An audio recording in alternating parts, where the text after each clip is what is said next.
Hey, how you doing? I'm Tommy Maloney, the DIY Do-It-Yourself Guru, and I'd like to thank you for participating in our ongoing YouTube series in which we provide specific steps on how to handle any DIY home improvement project. The subject of today's DIY edification is how to repair a sheetrock wall. I'm joined by my brother-in-law, right-hand man, Merle, and we're coming to you live from the Tommy Maloney DIY studio here in Gumboro, Delaware, where we arrived moments ago after completing an actual DIY sheetrock repair project at the home of our neighbor, Dominic Silvio. This was necessitated due to an unfortunate altercation at the Silvio family weekly dinner.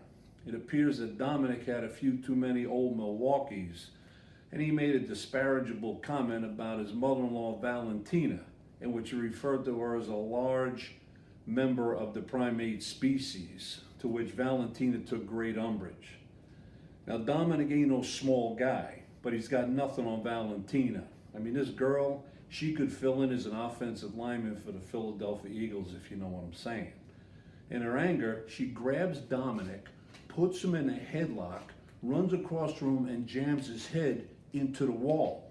Unfortunately, the point of contact was right there with that wood, that piece, what do you call that, Merle? Stud. The stud. She jams his head right into the stud. Well, three things happened as a result of that. One, a trip to the emergency room. Two, 26 stitches in Dominic's thick skull. And three, a severely damaged sheetrock wall.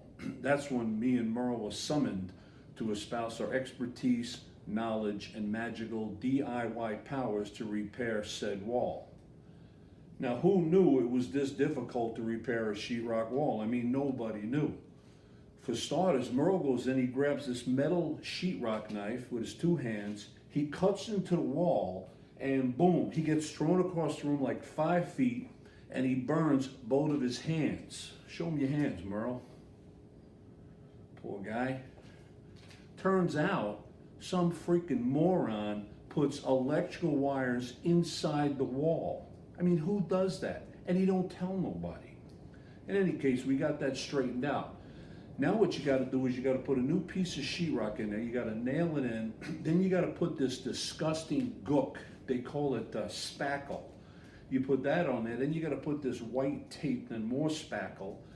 Then when it dries, you got to sand it. I mean, look at us, we're covered in this garbage. It's disgusting, it's absolutely nasty. Then once you sand it down, you got to paint it. So me and Merle were painting it, and we got a few drops on the carpet. I mean, we didn't put no cloth down because the carpet's already got Dominic's blood all over it, you know? So anyway, Valentina comes running in, sees the paint, and she's pissed. She is a scary woman. Then she starts regurgitating vulgarities at us and tells us to get the hell out of here and never come back. So me and Merle, we hightailed it out of there, we left our tools behind, we came over here. The sad part about that is that's where we go for the Super Bowl blowout every year, and now we got nowhere to go for the Super Bowl next year. We're just kind of hoping Valentina calms down. In any case, my advice to you, if you're thinking about doing a DIY sheetrock repair project, don't do it. Hire somebody, pay somebody, don't do it. I'd again like to thank you for participating in our ongoing YouTube series, in which Merle and I provide specific steps on how to handle any DIY home improvement project. Thanks for your time, and we'll see you next time.